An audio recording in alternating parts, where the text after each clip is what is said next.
Hi everyone जय जगन्नाथ समस्त को तुम मैंने समस्ते केमती अच्छ कमेंट सेक्शन में निहाती भाव में जनइब मो इप्सिता प्रियदर्शिनी तुम मानू आज यूट्यूब क्लास रे स्वागत जनाऊँगी। तो प्रीवियस क्लास रे एजुकेशन एंड जनरल अवेयरनेस रो आमे एवरीडे साइंस को पढ़ी थे। आज मैं ट्राए करी सिलेबस कंप्लीट करने को जी कंप्लीट है टाइम भितर से आम कंप्लीट करवा बाकी नेक्स्ट क्लास रे पढ़ा। ओके तो चलते देखा तुम मैंने पढ़ देख तापर सागे सागे एमसीक्यू प्रैक्टिस कर रिकल कर तुम आज कौन कौन पढ़ल के मन रहा। तो आउ डेरी नक चलते आज वीडियो को स्टार्ट करवा। Let's get started. तो आज वीडियो आम पॉलिटिकल सिस्टम्स एंड हैपनिंग्स देखिवा। तो कौन रहा ना in India there are mainly 3 types of political parties है। तो केते प्रकार अच्छे 3 प्रकार आमर रोचे पॉलिटिकल पार्टीज गुड़ाक है। कौन कौन गोटे है नेशनल पार्टीज तापर है स्टेट रिकॉग्नाइज्ड पार्टी तापर है अनरिकॉग्नाइज्ड पार्टी है। तो 3 प्रकार आमर पॉलिटिकल पार्टीज रोचे। तो नेशनल पार्टीज आमर केतटा 8टा स्टेट रिकॉग्नाइज्ड केतटा 54टा आमर अनरिकॉग्नाइज्ड पार्टी केतटा ना 2796टा।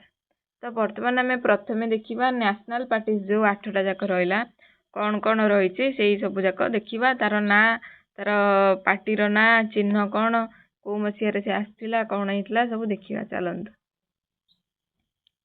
तो कौन देला फास्ट आसला भारतीय जनता पार्टी बा बीजेपी 1980 मसीह आसीथिला। किंतु फास्ट आमर कौन आसला ना इंडियन नेशनल कांग्रेस बा जहाँ को आम आईएनसी बोली कहूचे 1885 मसीह ये प्रथमे आसीथिला है। आईएनसी टा आमर 1885 रे फास्ट आसीथिला। नेक्स्ट आमर communist party of India Marxist बा सीपीआईएम आसला 1964 रे। तापर आमर सीपीआई आसला बा कम्युनिस्ट ऑफ इंडिया जोटा कि 1925 रे आसला। तार ये चिन्ह गुड़ा सब लिखाई है। बहुजन समाज पार्टी बा बीएसपी 1984 रे आसला। नेशनल कांग्रेस पार्टी बा एनसीपी 1999 रे आसला। All India Trinamool Congress AITC 1998 रे आसला। वर्तमान रिसेंट जोटा आसी नेशनल पीपल्स पार्टी बा एनपीपी एटा हमर 2013 रे लॉन्च है। तो ये हूँ तुम नेशनल पार्टी सब। तो वर्तमान देखा आग को कौन रही आउ कौन कौन लिखाई यही सब पार्टी विषय। फास्ट आसला आमर आईएनसी। आईएनसी रो फाउंडर किए से ना ए.ओ. ह्यूम बा आलान ऑक्टावियन ह्यूम। तांको आमर कौन कह जाए ना सेफ्टी भाल्व ऑफ इंडिया कह जाए। क्वेश्चन ने जदि सेफ्टी भाल्व ऑफ इंडिया आसो ताले आलान ऑक्टावियन ह्यूम मारिबो। आ क्वेश्चन ने जदि आईएनसी रो फाउंडर किए पचारला ताले मध्य आलान ऑक्टावियन ह्यूम मारिबो है। आईएनसी रो फास्ट प्रेसिडेंट किए से ना डब्ल्यूसी बनर्जी बा उमेश चंद्र बनर्जी। आउ आमर फास्ट वोमेन प्रेसिडेंट किए से थिले ना आनी बेसांत। आ फास्ट वोमेन प्रेसिडेंट इंडिया रो किए थिले ना सरोजिनी नायडू। आ फास्ट मुस्लिम प्रेसिडेंट किए थिले ना बद्रुद्दीन तायजी। फास्ट इंग्लिश प्रेसिडेंट किए थिले ना जॉर्ज ह्यूले। आ मैक्सिमम बा अधिक थर किए से प्रेसिडेंट होते ना दादा भाई नारोजी है। ये प्रेसिडेंट लिस्ट को मन रखियो। तापर आमर कौन आसला बीजेपी आसला। बीजेपी रो फाउंडर किए से ना श्याम प्रसाद मुखर्जी। तार प्रेसिडेंट किए बा फास्ट प्रेसिडेंट किए से थिले ना लाल कृष्ण आडवाणी थिले तार फास्ट प्रेसिडेंट है। नेक्स्ट देखा बीएसपी रो फाउंडर किए से ना कांसी राम है। बीएसपी रो फाउंडर किए से ना कांसी राम। सीपीआईएम रो होचंदी पी सुंदराया नाम्बोदिरपद। तापर एनसीपी रो हेले शरद पावर पीए सांगम्या तारिक अनवर। एआईटीसी रो हेले ममता बनर्जी। एनपीपी रो हेले कन्नड़ सांगमा है। एमाने सब आमर पॉलिटिकल पार्टी को स्टार्ट करथिले। तापर देखिबा आउ कोन देइचे इन्फॉर्मेशन देइची सबुठु अधिक दिन किए से आमर राज करुथिले पवन कुमार चामलिंग जे कि सिक्किम रो चीफ मिनिस्टर थिले जे कि 24 वर्ष 165 दिन आमर शासन करिसेंते आज ए चीफ मिनिस्टर। सबुठु अधिक दिन रूल करिसेंते किए से पवन कुमार चामलिंग है सिक्किम रो से। तापर आसले ज्योति बासु जे कि वेस्ट बेंगल रु बिलोंग करती 23 ବର୍ଷ ଶାସନ କରିଛନ୍ତି ହେଲା। କିଏ ସେ ନା ଜ୍ୟୋତି ବାସୁ। ତାପରେ ଆସିଲେ ଜିଓଗଙ୍ଗ ଅପାଙ୍ଗ। ଜିଓଗଙ୍ଗ ଅପାଙ୍ଗ ଆମର ଅରୁଣାଚଳ ପ୍ରଦେଶରୁ ବିଲଙ୍ଗ କରନ୍ତି, ଯିଏକି 22 ବର୍ଷ ଶାସନ କରନ୍ତି। ତ ଫାର୍ଷ୍ଟ କିଏ ସେ ନା ପବନ କୁମାର ଚାମଲିଙ୍ଗ। ତାପରେ ସେକେଣ୍ଡ କିଏ ସେ ନା ଜ୍ୟୋତି ବାସୁ। ଥାର୍ଡ କିଏ ସେ ନା ଜିଓଗଙ୍ଗ ଅପାଙ୍ଗ ହେଲା। ତାପରେ first women CM of India ଆମର କିଏ ସେ ନା ସୁଚେତା କୃପାଳିନୀ ହେଉଛନ୍ତି first women CM of India, ବୁଝିଲ। ତାପରେ longest serving CM of India, ସବୁଠୁ ଲଙ୍ଗେଷ୍ଟ ସର୍ଭିଂ କିଏ ସେ ଆମର ଥିଲେ ନା ପବନ କୁମାର ଚାମଲିଙ୍ଗ। ନା ପଢିଲେ ସେ କୋଉଠୁ ବିଲଙ୍ଗ କରନ୍ତି ନା ସିକିମରୁ ବିଲଙ୍ଗ କରନ୍ତି। ତାପରେ ଆସିଲା ସର୍ଟେଷ୍ଟ ସର୍ଭିଂ ସିଏମ୍ ଅଫ୍ ଇଣ୍ଡିଆ, ସବୁଠୁ କମ୍ ଟାଇମ୍ ପାଇଁ କିଏ ସେ ସିଏମ୍ ହେଇଥିଲେ ନା ଜଗଦମ୍ବିକା ପାଲ, ଆମର ସବୁଠୁ କମ୍ ଟାଇମ୍ ପର୍ଯ୍ୟନ୍ତ ସିଏମ୍ ହେଇଥିଲେ। ଆଉ ସବୁଠୁ ୟଙ୍ଗେଷ୍ଟ ସିଏମ୍ ବର୍ତ୍ତମାନ କିଏ ସେ କହିଲ କମେଣ୍ଟ ସେକ୍ସନରେ। ସେତେବେଳେ ପେମା ଖାଣ୍ଡୁ ଥିଲେ, ବର୍ତ୍ତମାନ ରିସେଣ୍ଟ ଯୋଉ ଇଲେକ୍ସନ ହେଇଛି କିଏ ସେ, କିଏ ସବୁ ଜାଣିଛ କମେଣ୍ଟ ସେକ୍ସନରେ କୁହ। ଆଉ କାହାର ସେ ଫେଭରେଟ୍ ସେଇଟା ମଧ୍ୟ କମେଣ୍ଟ ସେକ୍ସନରେ ଜଣେଇବ ହେଲା। ଏବେ ଦେଖିବା ଜେନେରାଲ ଇନଫର୍ମେସନ କଣ ଦେଇଛି। ହାଏଷ୍ଟ ଆୱାର୍ଡ ଆମର କଣ, ଭାରତ ରତ୍ନଟା ହଉଛି ସବୁଠୁ ହାଏଷ୍ଟ ଆୱାର୍ଡ।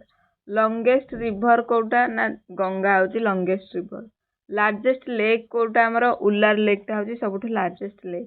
ଆଉ ଲାର୍ଜେଷ୍ଟ ଲେକ୍ ଯୋଉଥିରେ କି ସାଲାଇନ୍ ୱାଟର ଅଛି ବା ଲୁଣି ଜଳ କୋଉଟା ନା ଚିଲିକା ଲେକ୍, ଆମ ଓଡ଼ିଶାରୁ ଯୋଉଟା ବିଲଙ୍ଗ କରୁଛି ହେଲା ସେଇଟା। ତାପରେ ଲାର୍ଜେଷ୍ଟ ମ୍ୟାନ୍ ମେଡ୍ ଲେକ୍ କୋଉଟା ନା ଗୋବିନ୍ଦ ବଲ୍ଲଭ ପନ୍ଥ ସାଗର ହଉଛି ଆମର ଲାର୍ଜେଷ୍ଟ ମ୍ୟାନ୍ ମେଡ୍ ଲେକ୍, ଯୋଉଟା କି ମଣିଷ ମାନେ ତିଆରି କରିଛନ୍ତି। ଲାର୍ଜେଷ୍ଟ ଫ୍ରେଶ ୱାଟର ଲେକ୍ କୋଉଟା ନା କୁଲେରୁ ଲେକ୍, ଯୋଉଠିକି ଆନ୍ଧ୍ରପ୍ରଦେଶରୁ ବିଲଙ୍ଗ କରୁଛି ହେଲା କୁଲେରୁ ଲେକ୍। ହାଏଷ୍ଟ ପିକ୍ କୋଉଟା ନା କାରାକୋରମ 2 ହଉଛି ଆମର ହାଏଷ୍ଟ ପିକ୍। ତାପରେ highest peak in the world କୋଉଟା ମାଉଣ୍ଟ ଏଭରେଷ୍ଟ, ଯୋଉଟା କି ନେପାଳରୁ ବିଲଙ୍ଗ କରୁଛି ସେଇଟା ହଉଛି ଆମର ହାଏଷ୍ଟ ପିକ୍। ତାପରେ ଲାର୍ଜେଷ୍ଟ ପପୁଲେଟେଡ୍ ସିଟି, କୋଉଠି ଅଧିକ ପପୁଲେସନ ଅଛି, ମୁମ୍ବାଇରେ ହଉଛି ସବୁଠୁ ଅଧିକ ପପୁଲେସନ। ଆଉ ସବୁଠୁ କମ୍ ଲାର୍ଜେଷ୍ଟ ଷ୍ଟେଟ୍ କୋଉଟା ଆମର, ଲାର୍ଜେଷ୍ଟ ଷ୍ଟେଟ୍ ଏରିଆ ୱାଇଜ, ଯଦି ତମକୁ ଏରିଆ ୱାଇଜ ପଚାରିବ ଲାର୍ଜେଷ୍ଟ ଷ୍ଟେଟ୍ କୋଉଟା ତାହେଲେ କହିବ ରାଜସ୍ଥାନ।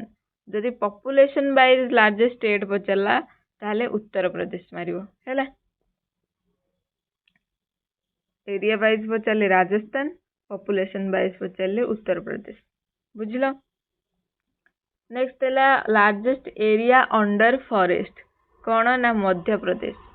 ମାନେ ଅଧିକ କୋଉ ଏରିଆରେ ଜଙ୍ଗଲ ରହିଛି ସେଇଟା ହଉଛି ଆମର ମଧ୍ୟପ୍ରଦେଶ। ଲାର୍ଜେଷ୍ଟ ଡେଲ୍ଟା କଣ ନା ସୁନ୍ଦରବନ ଡେଲ୍ଟା। ଟଲେଷ୍ଟ ଷ୍ଟାଚ୍ୟୁ ଆମର କୋଉଟା ନା ଷ୍ଟାଚ୍ୟୁ ଅଫ୍ ୟୁନିଟି ହଉଛି ସବୁଠାରୁ ଟଲେଷ୍ଟ ଷ୍ଟାଚ୍ୟୁ। ଲାର୍ଜେଷ୍ଟ କେନାଲ କୋଉଟା ନା Indira Gandhi canal. Largest dam କଣ ନା ହୀରାକୁଦ ଡ୍ୟାମ୍। ଆଉ ହାଇଏଷ୍ଟ ଡ୍ୟାମ୍ କୋଉଟା ନା ତେହେରି ଡ୍ୟାମ୍ଟା ହଉଛି ଆମର ହାଇଏଷ୍ଟ ଡ୍ୟାମ୍ ହେଲା। ନେକ୍ସଟ ଆମର କଣ ଦେଇଛି ଫାଷ୍ଟେଷ୍ଟ ଟ୍ରେନ୍। ଫାଷ୍ଟେଷ୍ଟ ଟ୍ରେନ୍ କୋଉଟା ଆମର ନା ବନ୍ଦେ ଭାରତଟା ହଉଛି ସବୁଠୁ fastest train. Largest coast line କୋଉଟା ନା ଗୁଜୁରାଟଟା ହଉଛି largest coast line, longest railway platform କୋଉଟା ଖଡ଼ଗପୁରଟା ହଉଛି ଲଙ୍ଗେଷ୍ଟ ରେଲୱେ ପ୍ଲାଟଫର୍ମ। ତାପରେ ସ୍ମଲେଷ୍ଟ ଷ୍ଟେଟ୍ କୋଉଟା, ଏରିଆ ୱାଇଜ ଯଦି ସ୍ମଲେଷ୍ଟ ଷ୍ଟେଟ୍ ପଚାରିବ ତାହେଲେ ଗୋଆ। ଆଉ ପପୁଲେସନ ୱାଇଜ ଯଦି ସ୍ମଲେଷ୍ଟ ଷ୍ଟେଟ୍ ପଚାରିଲା ତାହେଲେ ସିକିମ୍, ବୁଝିଲ। ଦେନ୍ ଆମର ଲଙ୍ଗେଷ୍ଟ ବିଚ୍ କୋଉଟା, ଲଙ୍ଗେଷ୍ଟ ବିଚ୍ ଆମର କୋଉଟା ନା ମାରିନା ବିଚ୍, ଚେନ୍ନାଇରୁ ବିଲଙ୍ଗ କରୁଛି ଯୋଉଟା ସେଇଟା ହଉଛି ଲଙ୍ଗେଷ୍ଟ ବିଚ୍। ତାପରେ ଆମର ହାଇଏଷ୍ଟ ଏୟାରପୋର୍ଟ କୋଉଟା ନା ଲେହ ଲଦାଖ ହଉଛି ଆମର ହାଇଏଷ୍ଟ ଏୟାରପୋର୍ଟ। ତାପରେ ବିଗେଷ୍ଟ ଷ୍ଟାଡିୟମ କୋଉଟା ନା ୟୁବା ଭାରତୀ ଷ୍ଟାଡିୟମ କୋଲକାତାର, ସେଟା ହଉଛି ଆମର ସବୁଠୁ ବିଗେଷ୍ଟ ଷ୍ଟାଡିୟମ। ତାପରେ ଆସିଗଲା ଆମର ବୁକ୍ସ ଆଉ ରାଇଟର୍ସ କିଏ ସବୁ ଅଛନ୍ତି। ତ ଆନି ଇ ଆକବରୀ କିଏ ଲେଖିଥିଲେ, ଆବୁଲ ଫାଜଲ ଲେଖିଥିଲେ। ଆନ୍ ଅଟୋବାୟୋଗ୍ରାଫି କିଏ ଲେଖିଥିଲେ, ଜବାହରଲାଲ ନେହେରୁ ଲେଖିଥିଲେ। ଆନନ୍ଦ ମଠ ବଙ୍କିମଚନ୍ଦ୍ର ଚାଟାର୍ଜୀ ଲେଖିଥିଲେ। ଅର୍ଥଶାସ୍ତ୍ର କୌଟିଲ୍ୟ ଲେଖିଥିଲେ। ଅଷ୍ଟାଧ୍ୟାୟୀ ଆମର ପାଣିନି ଲେଖିଥିଲେ। ଭଗବତ ଗୀତା ଆମର ବେଦବ୍ୟାସ ଲେଖିଥିଲେ ହେଲା। ବୁକ୍ସ ଆଉ ରାଇଟର୍ସଙ୍କ ବିଷୟରେ ଟିକେ ପଢିବ, ପରୀକ୍ଷାରେ ପଢିବ କ୍ୱେଶ୍ଚନ୍, ବହୁତ ଇମ୍ପୋର୍ଟାଣ୍ଟ ତମମାନଙ୍କ ପାଇଁ ହେଲା। ତାପରେ ଦେଲା ଏଜୁକେଶନାଲ କମିଟିଜ ଆଣ୍ଡ କମିଶନସ। ତ ଦେଖିବା କଣ ରହିଛି ଏଥିରେ, ଏଜୁକେଶନାଲ କମିଶନସ ବିଫୋର ଇଣ୍ଡିପେଣ୍ଡେନ୍ସ। ତ ବର୍ତ୍ତମାନ ପଢିବା ଇଣ୍ଡିପେଣ୍ଡେନ୍ସ ପୂର୍ବରୁ କଣ କଣ ସବୁ ଏଜୁକେଶନାଲ କମିଶନସ ଆସିଥିଲା ହେଲା। ଫାର୍ଷ୍ଟ ଆସିଲା ମାକାଉଲେ ମିନର୍ସ, ଯୋଉଟା କି 1834ରେ ଆସିଥିଲା, ଯାହାକୁ କି ଆମର ଇଂଲିଶ ଏଜୁକେଶନ ଆଣିଥିଲେ गवर्नर जनरल से टाइम रे किए से थिले विलियम बेंटिंग एटा पचारुची से टाइम रे गवर्नर किए रहउछन्ती हैला हमर कोन हैला मैकाउले मिनट्स 1834 से इंग्लिश एजुकेशन आनी थिले हैला सेकेंड रे आसला हमर वुड्स डिस्पैच 1854 रे आसीथिले मैग्ना कार्टा ऑफ एजुकेशन मध्ये याकू कुहा जाय काकू वुड्स डिस्पैच को हमर मैग्ना कार्टा ऑफ एजुकेशन कुहा जाय एटा केबे आसीथिला 1854 रे आसीथिला ता सहित याकू प्यूपिल टीचर सिस्टम मध्ये कुहा जाय या माने कौन प्यूपिल टीचर माने होची सिटी बीडी स्टूडेंट मानंगु हमर प्यूपिल टीचर कुहा जाय एई सिस्टम मध्ये आनथिले सेई टाइम रे वाइस रॉय के थिले ना लॉर्ड डेला होची सेई टाइम रे वाइस रॉय थिले बुझिलो तापर आसला हंटर कमिशन रे हमर केबे आस्तिला हंटर कमिशन हमर 1882 रे आस्तिला यार अन्य नाम होची Indian education commission before independence परीक्षा रे पड़िबो Indian education commission before independence केबे आस्तिला तमे मारिबो 1882 हंटर कमिशन पचारले मध्ये 1882 लिखियो हैला 4 रे आसला सैडलर कमिशन हमर 1917 रे आसला तार अन्य नाम होची कोलकाता यूनिवर्सिटी कमिशन ये हमर वोकेशनल एजुकेशन आनीथिला हैला नंबर 5 रे हमर आसला हार्टक कमिटी ये दी थर आसला गोटे 1920 रे गोटे 1929 रे 6 रे साप्रू कमिटी 1934 रे आसला यूपी रो बेकारी समस्या को अनुध्यान करिया पई एटा आसला नंबर 7 रे सार्जेंट रिपोर्ट आसला 1934 रे पोस्ट वार एजुकेशन रिपोर्ट बोली याकू कहै जाय बुझिलो 8 रे हमर आबोटवुड रिपोर्ट आसला 1935 रे पॉलिटेक्निक ये आनिथिले हैला नंबर 9 रे जाकिर हुसैन कमिटीज रिपोर्ट आसला 1937 या विषय ओडिया रे पूरा पैराग्राफ करके मु गोटे खाता रे लिखिथिली कौन कौन तांकर स्टोरी थिला हेले खाताटा मते मिलुनी नहले सेटा हम तम पानक पय आन दियंदी बहुत ही भलो होंता तम माने सब बुझी जानतो टोटल डिटेल्स रे लिखिथिली मु तापर हमर वार्धा स्कीम बेसिक एजुकेशन बुनियादी शिक्षा नई तालीम एवडा सब हमर महात्मा गांधी आनिथिले कहा अंडर रे ना जाकिर हुसैन कमिटी अंडर रे एवरा सब आनिथिले हैला बिफोर इंडिपेंडेंस तो पढ़ी देले एबे पढ़िबा एजुकेशनल कमिशंस आफ्टर इंडिपेंडेंस पर कौन कौन सब आस्थिला फास्ट हमर आसला राधा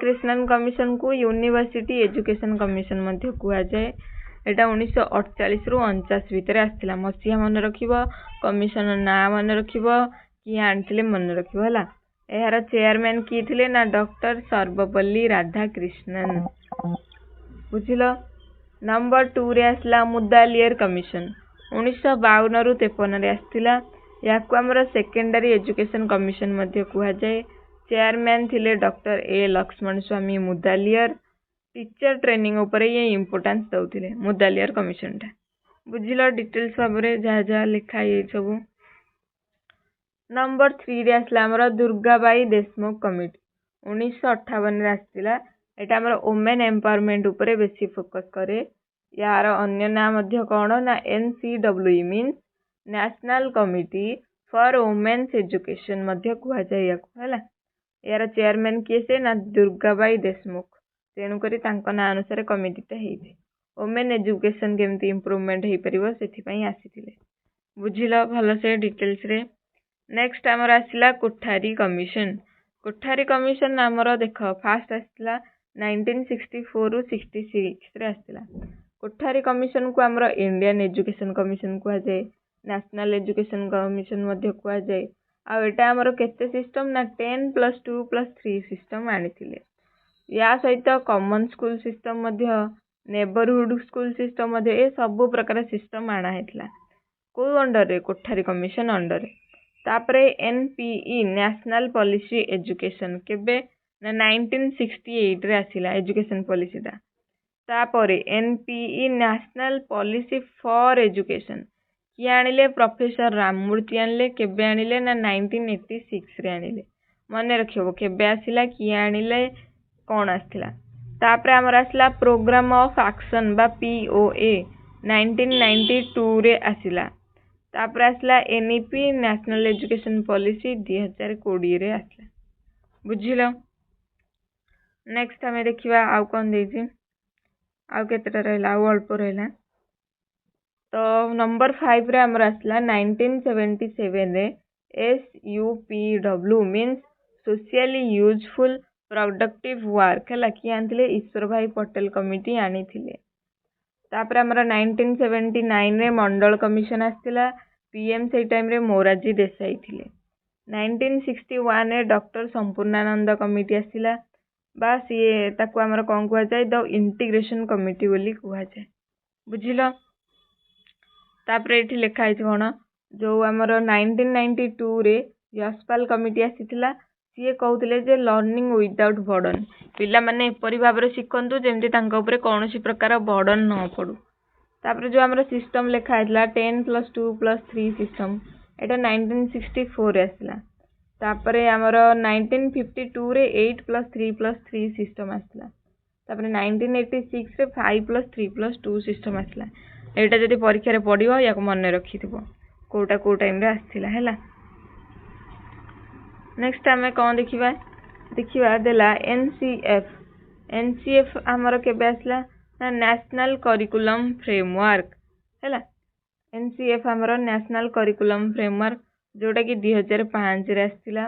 तापर SCF आमर स्टेट करिकुलम फ्रेमवर्क जोटा कि 2007 रे आसला। तापर आर्टिकल 45 आमर कौन कहूँ ना 0 ରୁ 6 इयर्स आमर ECCE बा यार्ली चाइल्डहुड केयर शिक्षा दिया पिला माननकु। तापर आमर आर्टिकल 21A रे राइट टू एजुकेशन एक्ट आनी थिले। तापर नेशनल नॉलेज कमिशन आमर साम पित्रोडा आनी थिले। एटा परीक्षा रे बहुत थर पड़ुची बहुत ही इंपोर्टेंट तो या मन रखिबो। तो ये हूँ तुम डिटेल्स क्लास एबे बहुत टाइम हो गलानी आमे नेक्स्ट क्लास रे एजुकेशनल पॉलिसी एंड इनिशिएटिव्स आउ जहाँ जहाँ रहिला ताकू नेक्स्ट क्लास रे कंप्लीट करदेबा हैला। तो आज क्लास टी केमिति लागुची कमेंट सेक्शन में निहाती भाव में जनइबो आ मते टिके मोटिवेटेड करिया पई तुमको क्लास टी केमिति लागुची कमेंट सेक्शन में जनइले मु मोटिवेटेड हेबी। आ जिबा पूर्व निहाती भाव में चैनल टी को लाइक शेयर और सब्सक्राइब कर देइथिबे। प्लीज प्लीज प्लीज तुम माने लाइक शेयर और सब्सक्राइब कले मु बहुत ही खुशी हेबी हैला। तो आशा करछि वीडियो भल लागुथिबो। रहूची जय जगन्नाथ।